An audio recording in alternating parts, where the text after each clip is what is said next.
7년 풍년이라는 어마어마한 풍년이 지나고 난 이후에 흉년이 들어왔습니다. 해가 갈수록 흉년은 계속되어집니다.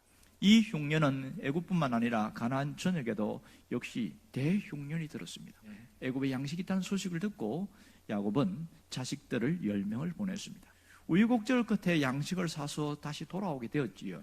문제는 그것이 오래가지 못했다는 겁니다. 이때 야곱이 아들들을 불러서 얘들아, 너희들이 지금 양식을 사러 가야 되지 않겠느냐, 그렇게 하는데 이 아들들이 아무런 말도 하지 않습니다. 야곱의 아들들이 왜 이렇게 침묵을 하고 있었을까요? 그것은 베냐민 때문에 그렇습니다. 이 베냐민 문제가 첨예한 대립을 갖고 있었습니다. 베냐민을 데려가려고 하는 이 아들들과 베냐민을 내놓지 않으려고 하는 아버지와의 팽팽한 긴장감 속에서 시간이 흘러갑니다.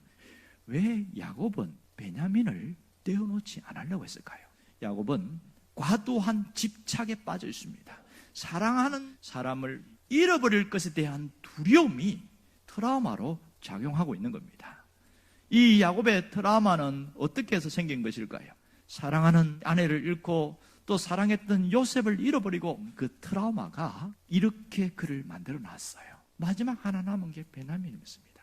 절대로 베냐민만큼은 놓지 않으려고 했습니다. 근데 아버지의 마음이 변했습니다. 야곱은 트라우마를 어떻게 이겼을까요? 그는 전능하신 하나님께 모든 것을 맡겼어요. 그가 움켜쥐고 있는 것을 내려놓았어요. 자신의 인생의 문제, 이 베냐민의 문제, 자신의 트라우마까지 내려놓고 하나님의 손에 맡기는 걸 볼 수 있습니다. 우리가 살다 보면 야곱과 같은 그런 아픔을 경험할 수 있습니다. 야곱이 가진 이 트라우마라는 것이 우리에게 나타나게 되는데요. 트라우마를 뭐라고 그러냐면 정신적 외상, 이렇게 표현합니다. 왜 트라우마가 무서운지 아세요? 트라우마는 이 마음에 박힌 목과 같습니다. 트라우마는 우리의 삶 전체를 다 하나씩 짓밟아 나간다는 게 가장 큰 문제입니다. 트라우마는 반드시 극복을 해야 돼요. 회복해야 됩니다. 여기서 말하는 회복은 그 고통과 상처가 완화되는 걸 말하는 거예요.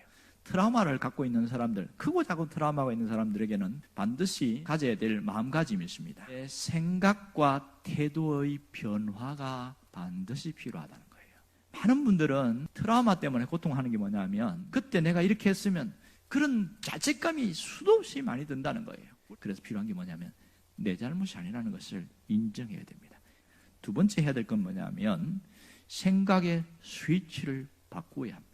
행복과 불행은 생각의 스위치를 바꾸냐 안 바꾸냐, 거기서 큰 영향을 주고 있습니다. 행복이라는 추상명사는 막연하지만 불행은 구체적이다. 트라우마를 심하게 겪지 않은 사람도 있고 트라우마를 겪은 사람도 있습니다. 그러나 우리가 건강한 삶을 살아가려면 우리의 생각의 스위치를 바꾸어야 됩니다. 생각의 스위치를 바꾸면 불행도 행복으로 바뀌고 우울함도 밝음으로 바뀌어질 수 있습니다. 하나님은 우리가 불행하게 사는 걸 원치 않으셔요. 우리에게 십자가가 소중한 것은 주님의 십자가는 트라우마를 극복하게 하는 능력이기 때문에 그렇습니다. 구원의 원천은 고통이 아니고 고통 한가운데서 버티고 있는 사랑 때문입니다. 이게 십자가예요. 때로는 크고 작은 사건들 때문에 우리가 죽고 싶다, 그런 마음이 들 때가 있어요. 이것은 내 삶의 충격이에요. 그럴 때에 이기게 하는 건 뭡니까? 고통의 한가운데서 우리를 사랑하는 그 사랑이에요. 오늘 하나님 우리에게 원하는 게 무엇일까요? 그것은 내려놓음입니다. 야곱은 잃으면 잃으리로다 그러면서 베냐민을 내려놨어요. 그때부터 놀라운 하나님의 역사가 나타납니다. 베냐민 돌아왔지요. 시므온 돌아왔지요. 요셉이 살았다는 그 어마어마한 소식을 갖고 왔습니다. 뭘 보여주고 있을까요? 내려놓을 때에 하나님의 움직임이 있다는 겁니다.